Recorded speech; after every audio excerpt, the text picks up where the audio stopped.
Have you ever walked into the wrong room and found exactly what you didn't know you were looking for? Thomas Walker was a single father trying to make it through one more month. In one hand he held his resume, in the other hope. He wasn't supposed to be in that office, but fate has a quiet way of stepping in. This is a story about kindness echoing across time and second chances walking in through the back door of our lives. If you believe that healing can come when we least expect it, stay with me. Every subscriber means the world to me, and your support keeps these incredible stories coming. If you love heartwarming journeys and unexpected twists, hit that subscribe button and like the video. Also, I'd love to know, where are you watching from? Drop your city or country in the comments below and let's see how far this story has traveled. Tom's life is about to change forever. Thomas Walker stood in the marble lobby of Princeton Plaza, shifting on his worn-out boots. Those boots with years of grease and gravel etched into their soles. He clutched a slightly crumpled manila folder to his chest. His resume, 2 reference letters, and a printout of the job listing for a maintenance technician position. It wasn't much, but it was all he had. The receptionist, a young woman in a headset chewing gum a little too loudly, barely looked up. "You're here for at 10 o'clock? Yes, Walker Thomas. Okay, take the elevator to the 11th floor, conference room B," she said without checking the schedule. Tom hesitated. "Maintenance interview, right?" "Yes, that's where they're doing interviews today," she waved him off. As the elevator climbed, Tom adjusted his collar, trying to flatten the edge of his shirt where the iron had missed. His daughter Abby had helped him rehearse last night. She was 19 now, just started college and smart enough to know that her dad, after barely getting by for 10 years, needed a win. When the elevator doors opened on the 11th floor, he was greeted not by a hallway filled with clipboards and folding chairs, but by thick carpet, glass-walled offices, and the quiet hum of money being made. The nameplate outside the conference room said Catherine Walsh, founder and CO. Before he could step back to check the room number, a voice called out, "Come in." He stepped inside. The woman at the head of the polished table stood the moment she saw him. Blonde hair swept into a low bun, slate gray suit, eyes sharp yet soft like the sky before a storm. But now her expression shifted into something else entirely. She stared at him as if he were a ghost. Tom cleared his throat. I think there's been a mistake. I was told to come here for your..." "Thomas," she interrupted, her voice almost a whisper. "Thomas Walker." His brows furrowed. "Yes, ma'am. I've been waiting for you since 2010. The words hung in the air as weighty as the silence that followed. Tom blinked. "I'm sorry." She took a step forward, her fingers trembling ever so slightly. "You probably don't remember me. It was snowing. A road east of Denver into the mountains. Cascade Pass. A fire broke out. You pulled me out." Tom's breath caught. The blurry light of headlights in the snow. A woman trapped at the back exit of a burning office building. The door jammed. The blood on his knuckles from breaking the window, his jacket draped over her shoulders as he turned to leave, refusing the $100 bill she tried to press into his hand. He hadn't thought of that night in years. Or rather, he hadn't allowed himself to. "I was on my way home," he murmured. "My wife was sick. Stage 4 lymphoma. I never stayed long anywhere." "I never forgot you," she said. Tom looked at his folder, then back up at her. "I think I'm in the wrong room." She smiled faintly. "Maybe, but maybe not." She motioned toward the chair across from her. "Please sit." Something about her tone, so certain, so calm, disarmed him. He sat, still gripping the manila folder like it might vanish if he let go. "I was 25 that night," she said, "driving to a conference I was supposed to speak at. I never made it. But that night changed me. You didn't just pull me from that wreckage. You disappeared before I could even say thank you. I've thought about that ever since." Tom shifted uncomfortably. "It was nothing. It was everything," she paused. "After that, I quit my job at a pharmaceutical company and started over. I built this place with one belief, that sometimes a stranger's kindness can save more than just a life. It can save a future." He swallowed. "I'm just here for a job. Maintenance technician. Not sure how I ended up." She reached for his resume, gently tugging the folder from his hands. "Let's see what putting your life on hold looks like on paper." He watched her eyes scan the page. There were long gaps. Years where he'd been home with his wife, then raising Abby alone. Years filled with odd jobs. Janitor, part-time mechanic, school bus driver. Nothing shiny, nothing impressive, but it was all real. When she looked up, her eyes were glistening. You were never in the wrong room, Thomas. Tom sat very still. I have a proposal, she said, sliding the resume aside. We're launching a new mobile health unit bringing care to underserved areas.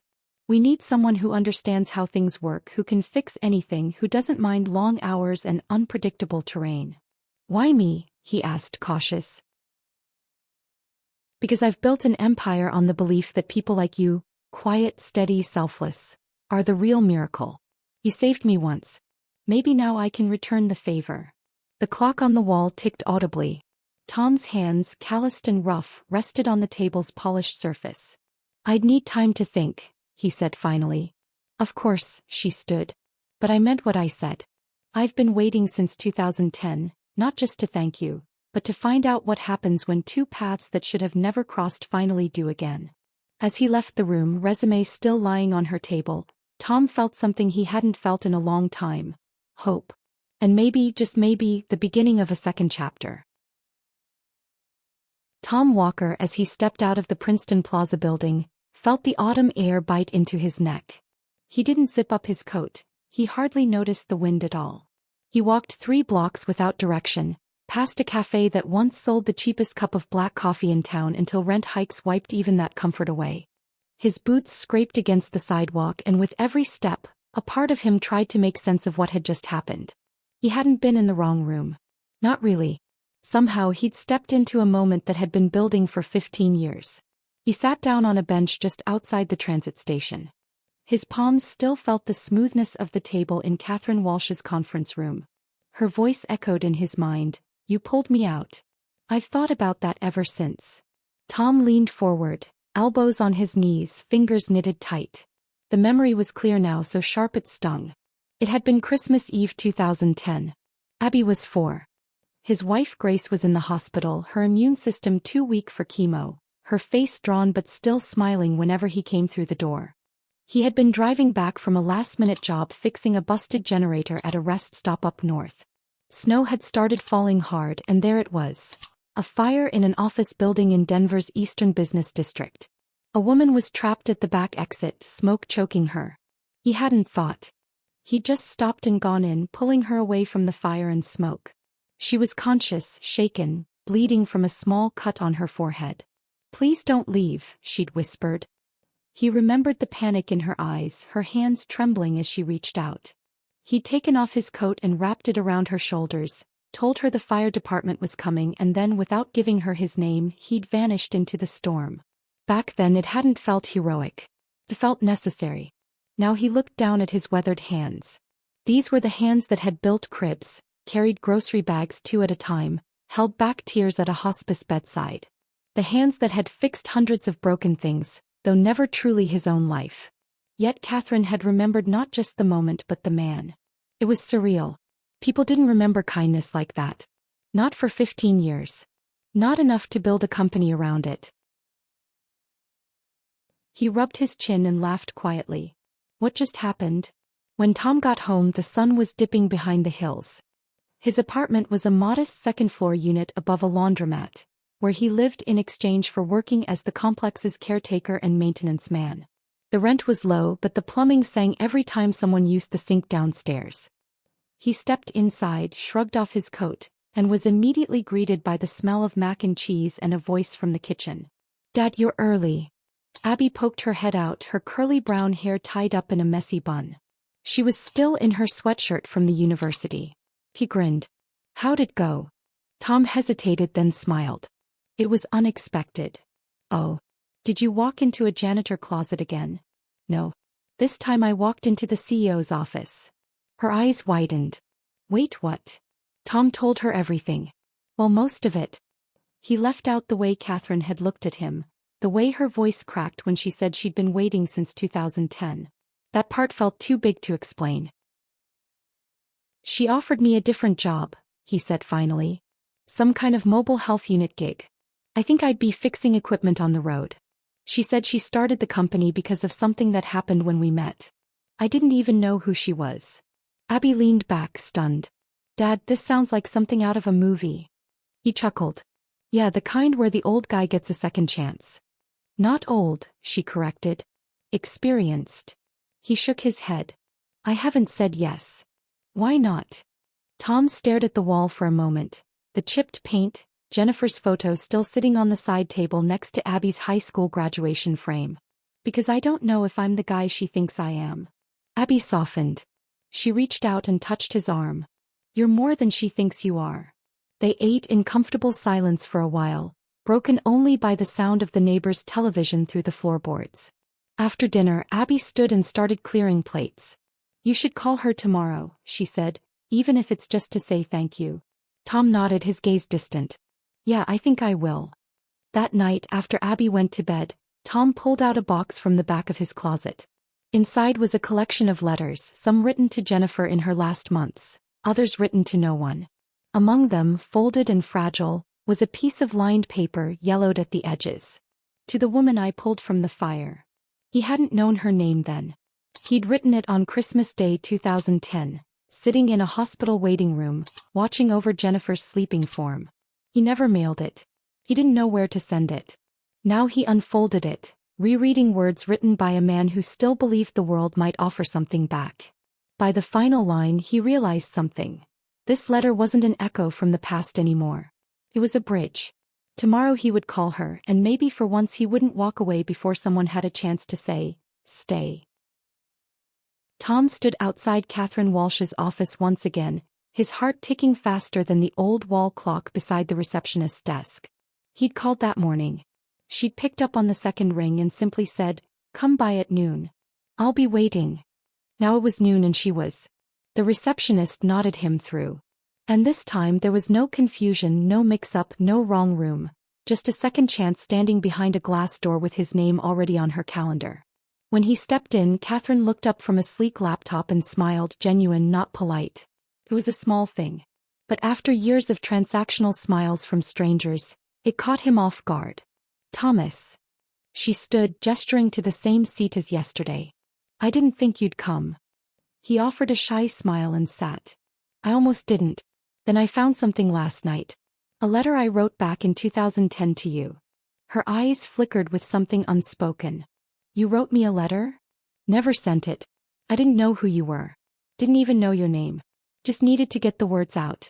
I was scared that night, not of the snow, but of what was waiting for me at home. Catherine didn't press him. She waited the way people do when they truly want to listen. My wife was dying, he continued. I didn't have time to stop, but I couldn't drive past you. I still remember your voice when you said, please don't leave. You weren't just trapped. You were alone. Catherine leaned forward. And now you are. He nodded. Not completely. You've got Abby, my daughter. She's in college. Smart kid. Stronger than me probably. But it's been a long road. She studied him quietly, then turned her laptop screen toward him. On it was a slide deck with a heading that read, Community Mobile Health Initiative Pilot Launch Proposal. Below was a map with rural areas in Colorado marked with red pins. Beneath that, a bulleted list. She studied him quietly, then turned her laptop screen toward him. On it was a slide deck with a heading that read, Community Mobile Health Initiative Pilot Launch Proposal. Below was a map with rural areas in Colorado marked with red pins. Beneath that, a bulleted list. On-site health screenings. Equipment transport and maintenance technician required for mobile support. This is the job I want you to consider, she said. It's not glamorous. It's long hours. You'll be driving across counties. You'll be crawling under vans and checking machines most people don't even notice, but it matters. Tom scanned the page. I don't have a fancy degree or any recent training. I've been out of the system for too long. I'm not hiring a resume, she replied. I'm hiring a man who's been fixing lives quietly while the rest of us were chasing titles. He glanced back at her. Why are you really offering me this? Catherine didn't look away. Because 15 years ago you saved someone who had no one. And instead of letting that memory collect dust in my mind, I built something that could honor it. But I can't keep building without someone like you beside me, someone who remembers what it's like to show up without being asked. He looked down at his hands, still rough from years of work, nails trimmed but perpetually stained. Do I get a uniform? He asked, a slow smile forming. Catherine grinned. You'll get 3. And a coffee stipend? Tom laughed softly. It was the kind of laugh that had been buried beneath debt and grief in too many years of quiet struggle. I haven't had anyone believe in me in a long time, he said. I'm not the first, she answered gently. Just maybe the first in a while. That afternoon, Tom walked through the garage in the rear wing of the building. A man in his 30s wearing grease-streaked overalls approached with a clipboard and a skeptical expression. You the new guy? He asked. Tom offered a firm handshake. Name's Thomas Walker. Mark Fleet-Lead. Mark looked him up and down. You sure this gig's for you? It's not a desk job. You're going to get dirty. Long drives, heavy lifting. Tom shrugged. That's how I know it's honest. Mark cracked a grin.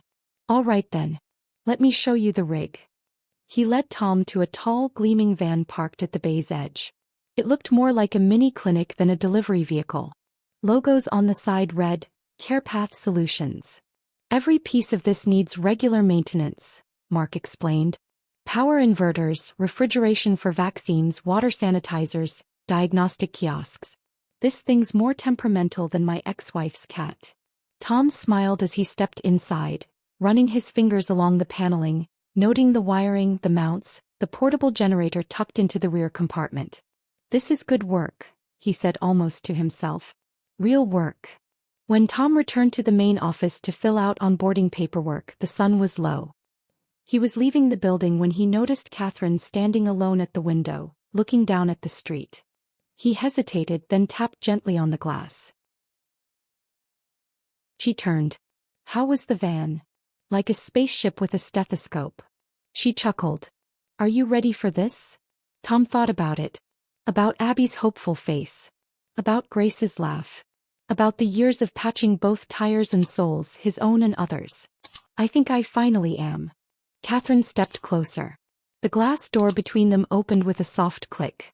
Have you ever wondered, she asked, how many lives change just because someone takes a wrong turn? Tom met her gaze steadily. Maybe there aren't wrong turns, just turns we don't see coming. And in that quiet hallway, something unspoken passed between them. Perhaps recognition not of who they were, but of who they might become if only they kept walking forward. Weeks after Tom started working, the first snow fell silently, covering Denver's streets. In the morning he was at the kitchen counter preparing breakfast, humming softly. Abby had come home for the weekend between exams. She shuffled into the kitchen in fuzzy socks and an oversized sweatshirt. Is this even legal before December? She asked, reaching for a mug. Tom smiled. You've forgotten how to enjoy winter. They ate in comfortable silence. Then Abby set down her cup and reached into her backpack. I brought something. She pulled out a small hand-addressed envelope. It's for Catherine. Tom blinked. Catherine. Abby nodded. I've been thinking about her a lot. About how much you've changed since this job, how you laugh more, how you walk straighter, how you talk about your day like it matters. Tom looked at the envelope. His name wasn't on it, but the weight of it settled into his chest. I just wanted her to know, Abby said, that whatever she did, whatever she saw in you, it's working. You're not just surviving anymore, Dad. You're living. Tom swallowed. You sure you want me to give it to her? Abby smirked. You're not 12. I'm not passing notes in class. But yeah, I think she'd want to know the impact she's having. That afternoon, Tom stood outside Catherine's office, letter in hand. The glass door was open and she was on the phone, her voice low and professional. He waited until she hung up, then knocked softly. Hey, he said, stepping in. She looked up, her expression lighting in that quiet way he was learning to recognize, like a lamp dimming warmer when you entered a room. Come in. He held out the envelope from Abby. She asked me to give it to you. Catherine raised her eyebrows, surprised, and took it gently. Is everything all right? Tom nodded. She just wanted you to know what this job has meant for me, for us. Catherine turned the envelope over in her hands but didn't open it. Not yet. Instead she looked at him, really looked. You've changed, Thomas, and not just because of the work. He shifted his weight. I didn't know I needed changing until I walked into the wrong room 15 years ago. She smiled softly. You didn't walk into the wrong room. You walked into the one where someone had been waiting to see you for 15 years. He sat across from her. Do you think it's crazy that one moment, one fire could lead to all this? No, she said. I think it's fate or grace or whatever name people give to things they don't expect but desperately need. A beat of silence. Then Catherine opened the letter. Abby's handwriting was careful, almost shy. She read in a steady voice. Dear Catherine, I don't know you well, but I feel like I do because since you came into my dad's life, I've seen him become someone brighter. I've seen the way he looks forward instead of behind. He used to come home tired in a way sleep didn't fix. Now he comes home thoughtful, sometimes even humming. He talks about your company like it's more than a job, like it's a cause, like it's hope. You gave him something no one else has since my mom died. You reminded him that he still matters. Thank you for seeing him. Abby Walker. When she finished, Catherine folded the letter carefully and placed it in her drawer. Her eyes shimmered, but she didn't cry. She just nodded like someone who had received something sacred. That may be the most meaningful letter I've ever received, she said. Tom looked at her, his voice quiet. She meant every word. I know. Another silence. Not awkward, just full. Then Catherine asked, would you join me for dinner tonight? Tom blinked. As in? She smiled. Not a meeting, not an outreach strategy session. Just dinner. Just us. He hesitated, but not out of doubt, only surprise. I'd like that. Weeks after Tom started working, the first snow fell silently, covering Denver's streets. In the morning he was at the kitchen counter preparing breakfast, humming softly. Abby had come home for the weekend between exams. She shuffled into the kitchen in fuzzy socks and an oversized sweatshirt. Is this even legal before December? She asked, reaching for a mug. Tom smiled. You've forgotten how to enjoy winter. They ate in comfortable silence. Then Abby set down her cup and reached into her backpack. I brought something. She pulled out a small hand-addressed envelope. It's for Catherine. Tom blinked. Catherine. Abby nodded. I've been thinking about her a lot. About how much you've changed since this job, how you laugh more, how you walk straighter, how you talk about your day like it matters. Tom looked at the envelope. His name wasn't on it, but the weight of it settled into his chest. I just wanted her to know, Abby said, that whatever she did, whatever she saw in you, it's working. You're not just surviving anymore, Dad. You're living. Tom swallowed. You sure you want me to give it to her? Abby smirked. You're not 12. I'm not passing notes in class. But yeah, I think she'd want to know the impact she's having. That afternoon, Tom stood outside Catherine's office, letter in hand. The glass door was open and she was on the phone, her voice low and professional. He waited until she hung up, then knocked softly. Hey, he said, stepping in. She looked up, her expression lighting in that quiet way he was learning to recognize, like a lamp dimming warmer when you entered a room. Come in. He held out the envelope from Abby. She asked me to give it to you. Catherine raised her eyebrows, surprised, and took it gently. Is everything all right? Tom nodded. She just wanted you to know what this job has meant for me, for us. Catherine turned the envelope over in her hands but didn't open it. Not yet. Instead she looked at him, really looked. You've changed, Thomas, and not just because of the work. He shifted his weight. I didn't know I needed changing until I walked into the wrong room 15 years ago. She smiled softly. You didn't walk into the wrong room. You walked into the one where someone had been waiting to see you for 15 years. He sat across from her. Do you think it's crazy that one moment, one fire could lead to all this? No, she said. I think it's fate or grace or whatever name people give to things they don't expect but desperately need. A beat of silence. Then Catherine opened the letter. Abby's handwriting was careful, almost shy. She read in a steady voice. Dear Catherine, I don't know you well, but I feel like I do because since you came into my dad's life, I've seen him become someone brighter. I've seen the way he looks forward instead of behind.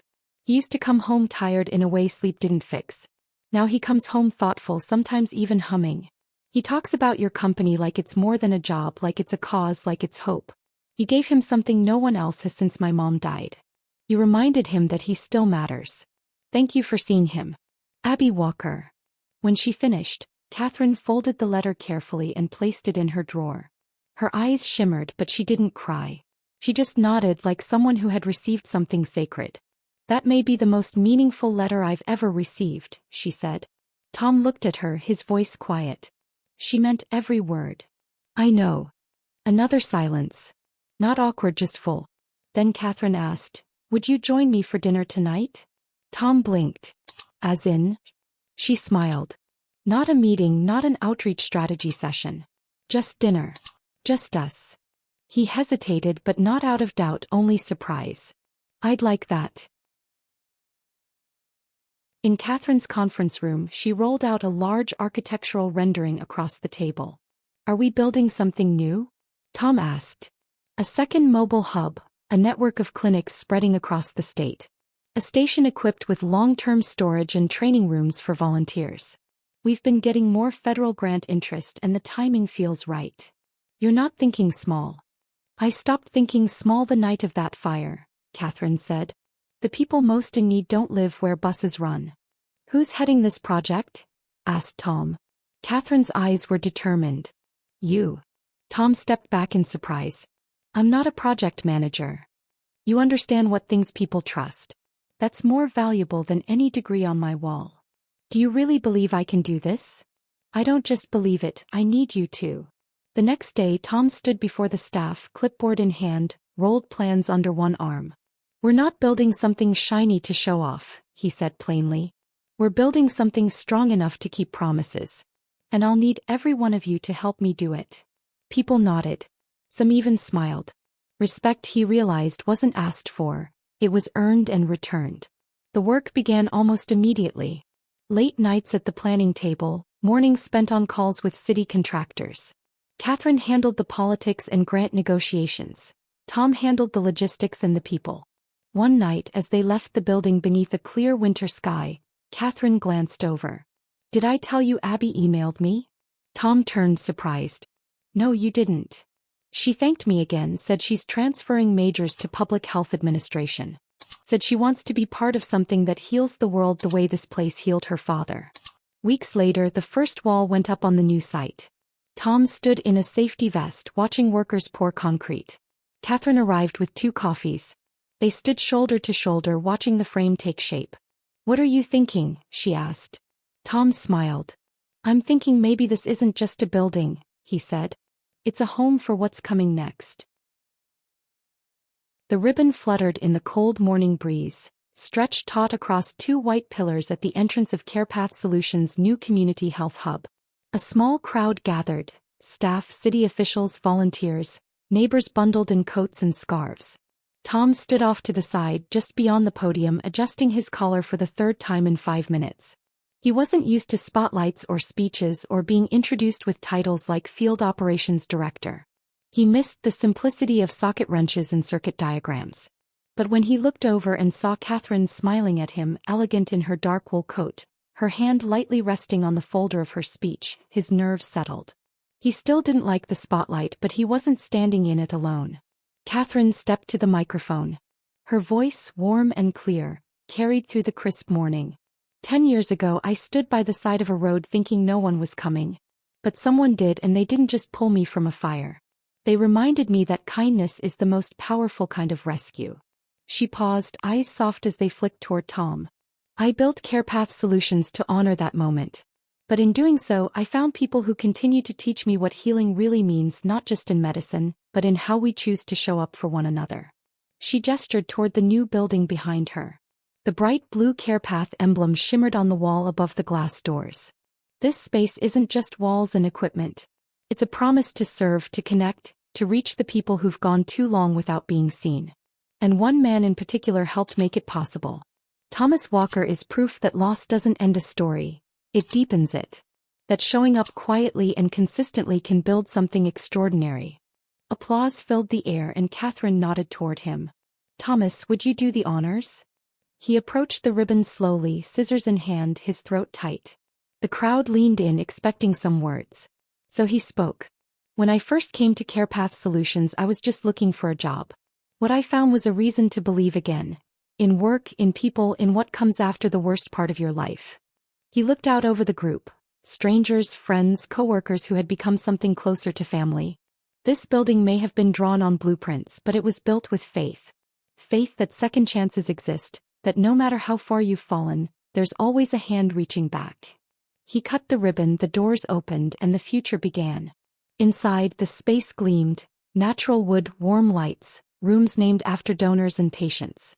One hallway was called the Abbey Wing, complete with a framed quote from Catherine's letter, "Hope looks like someone who won't walk away." Abby stood nearby, snapping photos for the CarePath newsletter. She beamed when her father passed. "I didn't faint during the speech," she whispered, hugging him.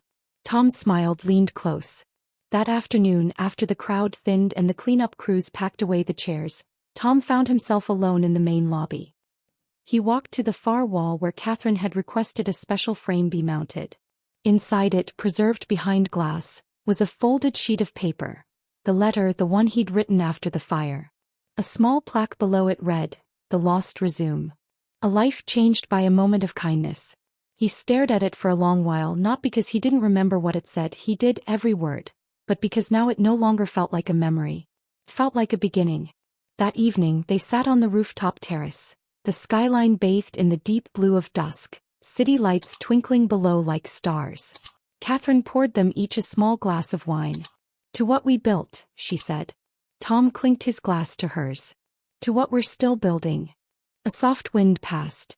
Somewhere below, the pulse of the new hub beat with life. Nurses clocking in, patients registering, heaters humming in examination rooms. Catherine leaned her head on his shoulder. "Do you ever miss your old life?" she asked. Tom thought for a moment. "I miss the people, Grace, the years with Abby when she was small, but the life itself? Well, I was surviving. Now I'm not just living, I'm part of something with someone." Catherine turned her face toward him. "You once said you forgot it was okay to want something for yourself. What do you want now?" Tom didn't hesitate. "This." Then after a moment, "You." She took his hand, threading her fingers through his, and whispered, "Then stay." "I will," he said. "This time I will." The stars came out slowly, not in bursts but in quiet certainties, like everything good in life.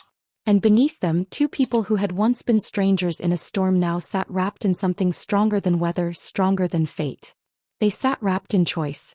And for the first time in a long time, both believed in what came next. Because love didn't always come loud. Sometimes it arrived as a knock on the wrong door and stayed. Where are you watching from today? We'd love to know which part of the world you call home. Share it with us in the comments below. It's always amazing to see how far kindness and storytelling can reach. If this story touched your heart, if it reminded you that second chances do exist, please take a moment to subscribe to the channel and hit the notification bell so you won't miss the next story waiting to be told. And most of all, thank you for spending your time with us today. Your presence here means more than you know. Until next time, stay kind, stay hopeful, and keep believing in the quiet miracles.